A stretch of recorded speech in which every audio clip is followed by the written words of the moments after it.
सभी पत्रकार बंधुओं को नमस्कार। दिल्ली के मुख्यमंत्री अरविंद केजरीवाल जी ने कल अपने पद से इस्तीफा दिया और उनके इस फैसले से दिल्ली की जनता दुखी है, गुस्से में है, नाराजगी में है कि एक ईमानदार मुख्यमंत्री को जिसने दिल्ली की जनता के लिए एक नहीं अनेक काम किए, उनको इस्तीफा देना पड़ा। लोग सवाल पूछ रहे हैं कि अरविंद केजरीवाल ने इस्तीफा क्यों दिया। लोग सवाल पूछ रहे हैं कि अरविंद केजरीवाल को इस्तीफा देने की जरूरत क्या थी। उन्होंने तो ईमानदारी से दिल्ली के 2 करोड़ लोगों की सेवा की, फिर क्या आवश्यकता थी उनको इस्तीफा देने। आपने देखा होगा पिछले 2 साल से लगातार भारतीय जनता पार्टी अरविंद केजरीवाल को बदनाम करने की कोशिश कर रही है। भ्रष्टाचार के झूठे आरोप उनके खिलाफ खड़े किए गए, बेबुनियाद निराधार जिसमें 1 रुपए का सबूत नहीं मिला, ऐसे आरोप उनके ऊपर लगाए गए।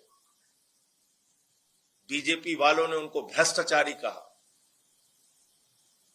उनकी ईमानदारी पर सवाल उठाया। कोई आम नेता होता, कोई मोटी चमड़ी वाला नेता होता, उसको कोई फर्क नहीं पड़ता, वो अपनी कुर्सी से चिपका पड़ा रहता। लेकिन ये अरविंद केजरीवाल है, इन्होंने अपनी सच्चाई और ईमानदारी से यहां तक का सफर तय किया है और ईमानदारी से दिल्ली के लोगों की सेवा की है। सुप्रीम कोर्ट ने उनके हक में फैसला भी दे दिया, एक ऐसे मामले में जिसमें जमानत मिलना लगभग नामुमकिन होता है। कोई और नेता होता तो कहता कि सुप्रीम कोर्ट से हमें जमानत मिल गई, काफी है। सुप्रीम कोर्ट ने कह दिया कि सीबीआई ने, ईडी ने जो कार्रवाई की है वो दुर्भावना से की है, राजनीति से प्रेरित होकर की है, पिंजरे में बंद तोते की तरह काम किया है।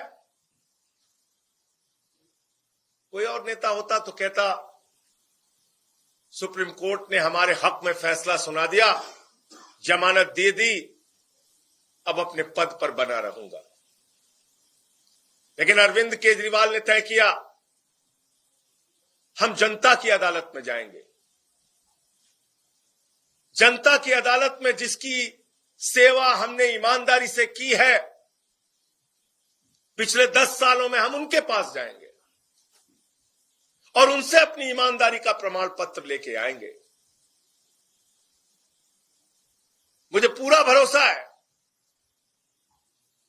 दिल्ली की जनता प्रचंड बहुमत के साथ अरविंद केजरीवाल को ईमानदारी का प्रमाण पत्र देगी, कि उन्होंने पूरी सच्चाई के साथ, ईमानदारी के साथ दिल्ली के लोगों की सेवा की है। मुख्यमंत्री के तौर पे बहुत सारी सुविधाएं किसी भी व्यक्ति को मिलती हैं, अरविंद केजरीवाल को भी वो सुविधाएं मिली हैं। कल जब उन्होंने इस्तीफा दिया तो पहली बात उन्होंने की कि अब हम ये सारी सुविधाएं छोड़ देंगे।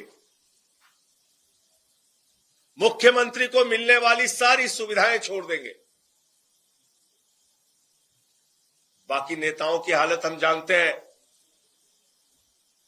अगर कभी किसी पद पे पहुंच गए, कोई सुविधा मिल गई तो उसको नहीं छोड़ने के लिए सालों साल लड़ाई लड़ते हैं, घर से मकान से चिपके रहते हैं।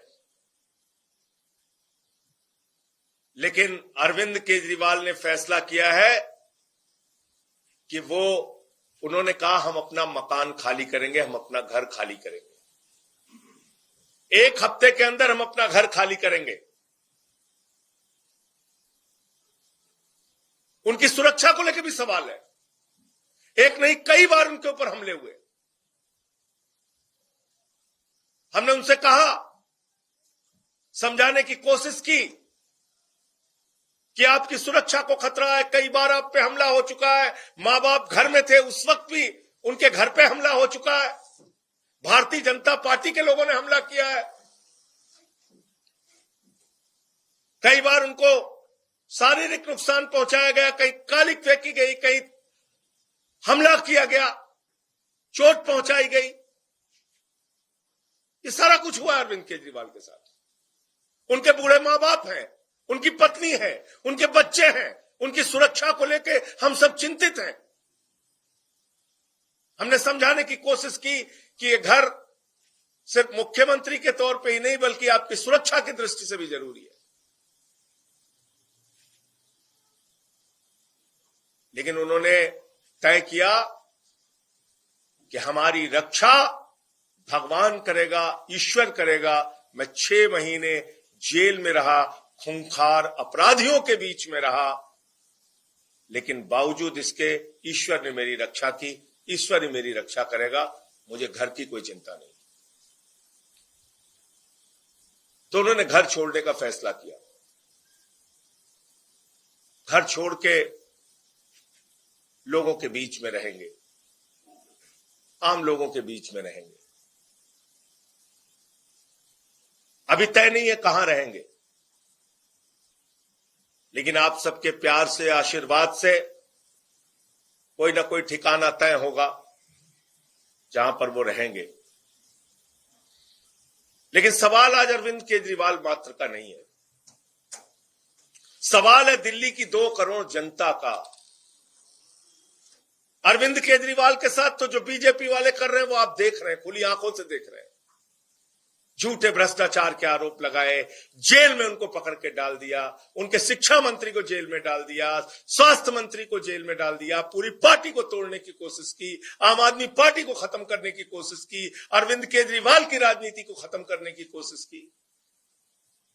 लेकिन आपके आशीर्वाद से अरविंद केजरीवाल ने अपने हौसले से उनकी इस राजनीति को जवाब देने का काम किया। अब समय आपका है, दिल्ली के लोगों का है, क्योंकि देश के प्रधानमंत्री तो खुलेआम कहते हैं मुफ्त की सुविधाएं बिल्कुल नहीं मिलनी चाहिए, बंद हो जानी चाहिए मुफ्त की सुविधाएं।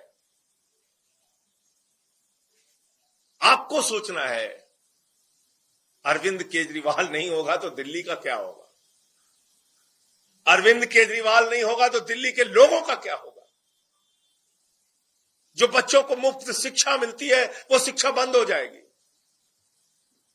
27 साल हो गए गुजरात के अंदर, एक भी स्कूल ऐसा नहीं बन पाया जिसमें प्रधानमंत्री अपनी फोटो खिंचवा सके और दिखा सके कि ये हमारा सरकारी स्कूल है। उनको टेंट का स्कूल गुजरात में, अहमदाबाद में चुनाव के दौरान बनवाना पड़ता है दिखाने के लिए। एक स्कूल नहीं बनवा पाए देश के प्रधानमंत्री 27 साल के शासन के बाद गुजरात के अंदर। पूरे देश में बताइए, भारतीय जनता पार्टी शासित राज्यों में जो स्कूल अरविंद केजरीवाल ने बनवाया, ऐसा एक स्कूल किसी राज्य में बना हो। बच्चों के लिए मुफ्त शिक्षा की सुविधा, मोहल्ला क्लिनिक की सुविधा, जहां फ्री दवा, free test, free ultrasound, free इलाज, ये बंद हो जाएगा।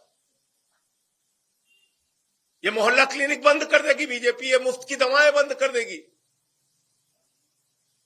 क्योंकि वो तो दिल्ली के लोगों को अपमानित करते हैं, कहते हैं मुफ्तखोर हैं, मुफ्तखोर हैं। याद रखना, आपको गालियां देते हैं ये तो अरविंद केजरीवाल है जो लड़ लड़ के आपके लिए सुविधाएं लेके आते हैं। 9 दिन तक एलजी के घर पे धरने पर बैठ के कहते हैं नहीं, मोहल्ला क्लिनिक की फाइल पास करो। अरविंद केजरीवाल नहीं होंगे तो ये मोहल्ला क्लिनिक बंद होंगे। फ्री बिजली लोगों का सपना था। दिल्ली के अंदर चुनाव प्रचार में अरविंद केजरीवाल जी जाते थे, लोग हाथ पकड़ लेते थे, कहते थे हमारी झुग्गियों में हजारों का, लाखों का बिल आया है केजरीवाल साहब। वो अरविंद केजरीवाल है जिन्होंने कहा गरीब के घर में रोशनी तो होनी चाहिए, लेकिन उस रोशनी की कोई कीमत नहीं होनी चाहिए। फ्री बिजली किया। हिंदुस्तान की आजादी के बाद पहला मुख्यमंत्री जिसने फ्री में लोगों तक बिजली पहुंचाने का काम किया वो अरविंद केजरीवाल है। अगर जिस दिन अरविंद केजरीवाल नहीं होंगे, मुख्यमंत्री नहीं बनेंगे, तो ये फ्री बिजली की सुविधा भाजपा बंद कर देगी। फ्री पीने का साफ पानी, 24 घंटे फ्री बिजली, फ्री पानी, और इन सब के बावजूद मुनाफे का बजट दिल्ली को दिया। माताएं बहनें जो हमारी मजदूरी करती हैं, हमारी बच्चियां जो कॉलेज में जाती हैं, जिसका पिता रिक्शा चलाता है, ठेला लगाता है, वो सुबह उठता था तो अपनी जेब की तरफ देखता था। बेटी को स्कूल भेजना है, कॉलेज भेजना है, जेब में पैसा होगा तो बेटी कॉलेज जाएगी, वरना नहीं जा पाएगी। इस दर्द को दिल्ली के मुख्यमंत्री अरविंद केजरीवाल ने समझा। उन्होंने कहा, बेटियों के लिए, माताओं बहनों के लिए, मजदूरी करने वाली हमारी माताओं के लिए बस की यात्रा फ्री होगी। केजरीवाल नहीं होंगे तो ये बस की यात्रा की फ्री सुविधा खत्म होगी। इसलिए दिल्ली के लोगों, आपको तय करना है, ये सारे काम, फ्री बिजली, फ्री पानी, फ्री शिक्षा, फ्री इलाज, मोहल्ला क्लिनिक, माताओं बहनों के लिए बस की फ्री यात्रा, और बुजुर्गों के लिए श्रवण कुमार बनके उनकी तीर्थ यात्रा कराने का जो संकल्प और काम पूरा किया है अरविंद केजरीवाल ने, भारतीय जनता पार्टी ये सारी की सारी सुविधाएं बंद करेगी, समाप्त करेगी, क्योंकि देश का प्रधानमंत्री और बीजेपी का सबसे बड़ा नेता नरेंद्र मोदी जी वो कहते हैं घूम घूम कर कि मुफ्त की सुविधा समाप्त होनी चाहिए, खत्म होनी चाहिए, मुफ्त की सुविधा तो मिलनी ही नहीं चाहिए। ये तो केजरीवाल है जिन्होंने कमाल करके दिखाया। सारी सुविधाएं देने के बावजूद मुनाफे का बजट दिया दिल्ली में। केजरीवाल ने एक नहीं अनेक बार कहा है कि दिल्ली के अंदर अब तक जो सरकारें थीं, उन्होंने आपको धोखा देने का काम किया। खजाने में पैसे की कमी नहीं है, सरकारों की नीयत में कमी थी। और उन्होंने साफ नीयत से, ईमानदारी से दिल्ली के लोगों की सेवा की। तो अब दिल्ली के लोगों को तय करना है, दिल्ली के लोगों को अब संकल्प लेना है, दिल्ली के लोगों को अब जवाब देना है। जनता की अदालत में अरविंद केजरीवाल जी जाएंगे, और मुझे पूरा यकीन और भरोसा है कि जनता की अदालत से अपनी ईमानदारी का प्रचंड बहुमत का प्रमाण पत्र लेके आएंगे। हिंदुस्तान के इतिहास में पहला नेता है, पहले नेता है अरविंद केजरीवाल जो सीना ठोक के कह रहे हैं, ईमानदार हूं तो वोट देना, ईमानदार नहीं हूं तो वोट मत देना। अपनी ईमानदारी के नाम पर वोट मांग रहे हैं, अपनी सच्चाई के नाम पर वोट मांग रहे हैं, अपने काम के नाम पर वोट मांग रहे हैं। एक नेता पूरे हिंदुस्तान की राजनीति में, पूरे इतिहास में बता दो आप। तो इसलिए अब वक्त है दिल्ली के 2 करोड़ लोगों का, उनको जवाब देने का। इस समय 2 करोड़ लोगों के ऊपर जिम्मेदारी है कि वो भारतीय जनता पार्टी के साजिशों का, कुचक्रों का जवाब अपने वोट की ताकत से दे। बहुत बहुत धन्यवाद। मैं इतनी बात कहना चाहता था, और आगे और कोई सूचना होगी तो मैं आपके साथ उसको शेयर करूंगा। एक राष्ट्रीय पार्टी के अध्यक्ष होने के नाते अरविंद केजरीवाल घर के लिए एंटाइटल्ड हैं, क्या उन्होंने कोई घर की डिमांड की है? देखिए, अभी जो जानकारी मेरे पास है मैंने आपको बता दी। निश्चित रूप से एक राष्ट्रीय पार्टी के राष्ट्रीय अध्यक्ष होने के नाते कई और नेताओं को घर मिले हैं, लेकिन अभी वो सवाल नहीं। अभी तो जो मेरे पास जो जानकारी थी अभी मैंने उसको बताया। सर, क्या क्या सुविधाएं एक मुख्यमंत्री को मिलती हैं जो त्याग रहे हैं, थोड़ा बता दें जनता की नॉलेज के लिए।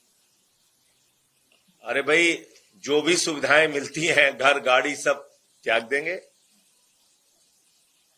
एक एक चीज आपको पता चलेगा। धन्यवाद।